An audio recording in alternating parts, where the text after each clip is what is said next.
Welcome to the Talkin Vols Network. My name is Boogie Bentley. Wanted to jump on here, talk a little recruiting. Seems like just a couple of days ago, we were talking about Kyler Casper choosing Oregon over Tennessee. A lot of people said, it doesn't matter, who cares, move on. I liked Kyler Casper, thought he was a good prospect, but Tennessee has an opportunity to move on and land even more talent at the wide receiver position. They've got a big recruiting weekend coming up on Memorial Day weekend. A lot of talent going to be on campus, including the #1 JUCO wide receiver in the country. We're going to get into it. We're going to talk about it as always. Do me a favor, go ahead and smash that thumbs up just below the video. It's free, it's quick, it's easy, helps the channel. I would greatly appreciate it. Also, if you're new to the Talkin Vols Network, welcome. We're not experts, we're not insiders, we are fans just like you. So if you like what we do, make sure you subscribe, click that bell for notifications. You won't miss out when we go live or when we drop a video. Now let's go ahead and jump into this. This was a tweet that came out from Rocky Topology. I know a lot of guys over on the VolQuest message board like to give this kid a hard time. He puts out some good information in the world of recruiting. He put out this tweet. It says Tennessee also set to host the #1 JUCO wide receiver Malik Benson out of Hutchinson. Now he says here, same JUCO college that CP went to, also Alvin Kamara. 1,230 yards last fall with 11 touchdowns, offered by nearly all of the premier programs around the country. We're going to take a look at Malik Benson. Got his profile pulled up here, but I think it's probably better just to throw his highlights up on the screen. Not a lot out there in terms of scouting report, but let's put his film up on the screen and take a look at it. Just a talented kid. Again, he is the #1 JUCO wide receiver in the country, 6'1", 185 pounds.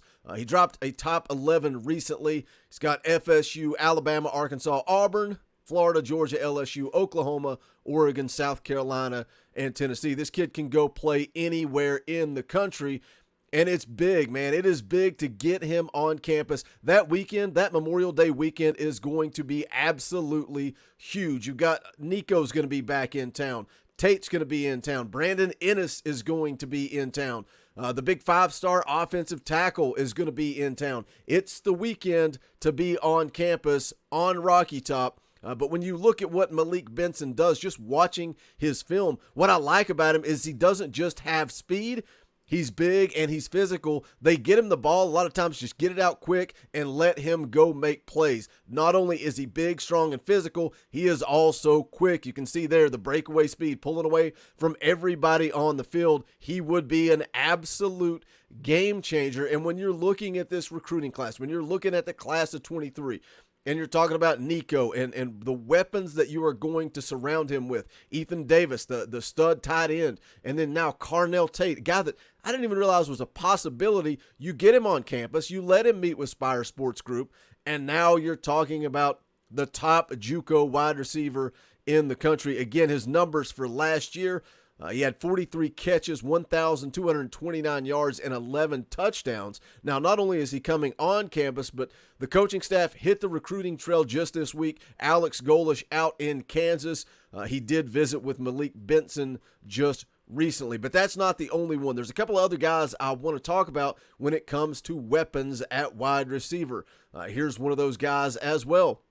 What a perfect fit to go alongside Carnell Tate. Brandon Innis, the #1 wide receiver in the country, expected to be on campus once again Memorial Day weekend, the big recruiting weekend. They used to call it the big orange carpet, or they usually come up with some type of gimmick. I've not seen what that is yet for this year. But again, Brandon Innis, 5-star wide receiver, 6 foot, 190 pounds, out of Fort Lauderdale, Florida. When you look at his offers list, just like the other kids, it's a who's who of college football. Ohio State, Alabama, Miami, USC.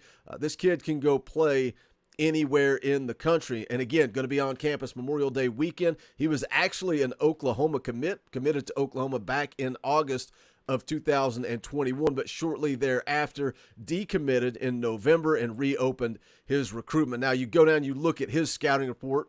It's got him listed as a 4.68 40, 4.44 shuttle, 30.9 vertical inch jump. Andrew Ivins, Southeast recruiting analyst for 24/7 Sports, says one of the most college-ready wide receivers to come out of the high school ranks in recent years. An elite route runner with a competitive edge that can take over games and beat double coverage. Was initially mistaken by one Power 5 assistant coach for a high school senior when he was in just 8th grade. Not the longest of wideouts, but has a thicker build to him. Plays much bigger than his frame suggests with his dependable hands. Understands the importance of setting up and selling routes, mixes gears well, aggressive at the catch point, and will fight through a defender to get to the ball. Can turn a short gain into a long gain as he isn't afraid to lower his shoulder pads and get his jersey dirty. Embraces the role of blocking as the type of teammate that will do whatever it takes to win.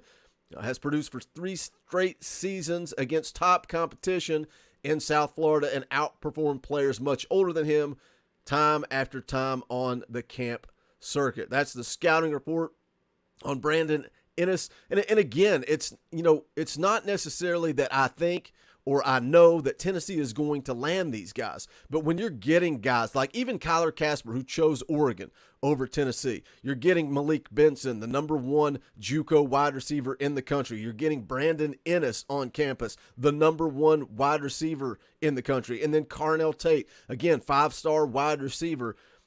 We talk about the buzz and excitement surrounding Tennessee recruiting right now. It's there, guys. It's there. And even if you don't land these guys, that's, it's part of the recruiting process, the highs and lows, the ups and downs. It's a roller coaster ride on this recruiting trail. But when you're getting these are guys that wouldn't even give Tennessee a chance in recent history. They wouldn't give them an opportunity. They wouldn't even pick up the phone to see what Tennessee had to offer. Now they are interested, and it goes back to the Nico effect and just how important it was to get Nico in the boat early, because now kids are interested. And it's not just the Nico effect. Yeah, that kid's got the swagger. He's got the pull. That's the first thing he said, was that he wanted to get Carnell Tate and he wanted to get Kyler Casper on Rocky Top.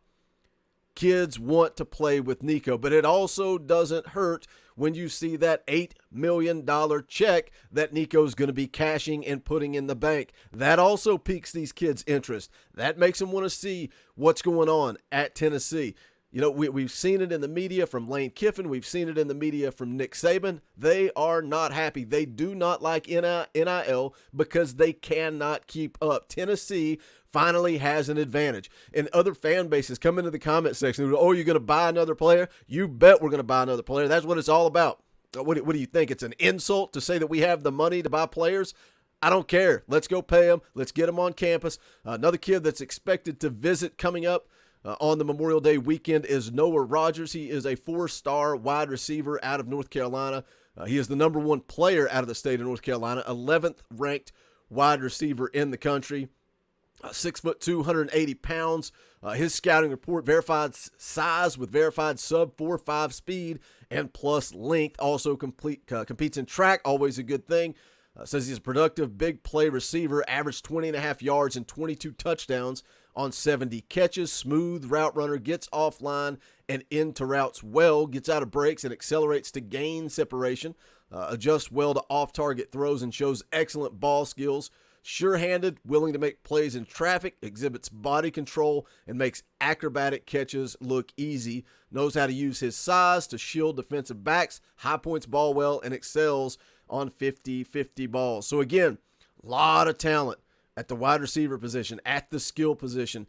And I know this team has to get better on defense, but if you can fill out a team with guys like Nico Iamaleava, guys like Malik Benson, Brandon Innis, guys like Carnell Tate, if you build out an offense like this, the defense just has to be efficient. They don't have to be spectacular. They don't have to be a top-ranked defense. They have to just do enough. Just do enough and let this offense go out and score points and light up the scoreboard, and we are going to be singing Rocky Top all night long. Hit that comment section. Let me know your thoughts. Again, big-time recruiting weekend coming up, Memorial Day. We'll keep you guys up to date with visits, anything that goes on in the world of recruiting, trying to track it down and keep you guys informed. If you have not done so yet, please hit that thumbs up on the way out the door. Also, go check out our merchandise, bonfire.com/store/Talkin Vols. Any and all support, so greatly appreciated. Thank you guys for tuning in, checking out the videos. Enjoy it. Appreciate you guys. Hope you have a great Friday and a great weekend. But that's going to do it for this one. This is the Talkin Vols Network. My name is Boogie Bentley. Go Big Orange.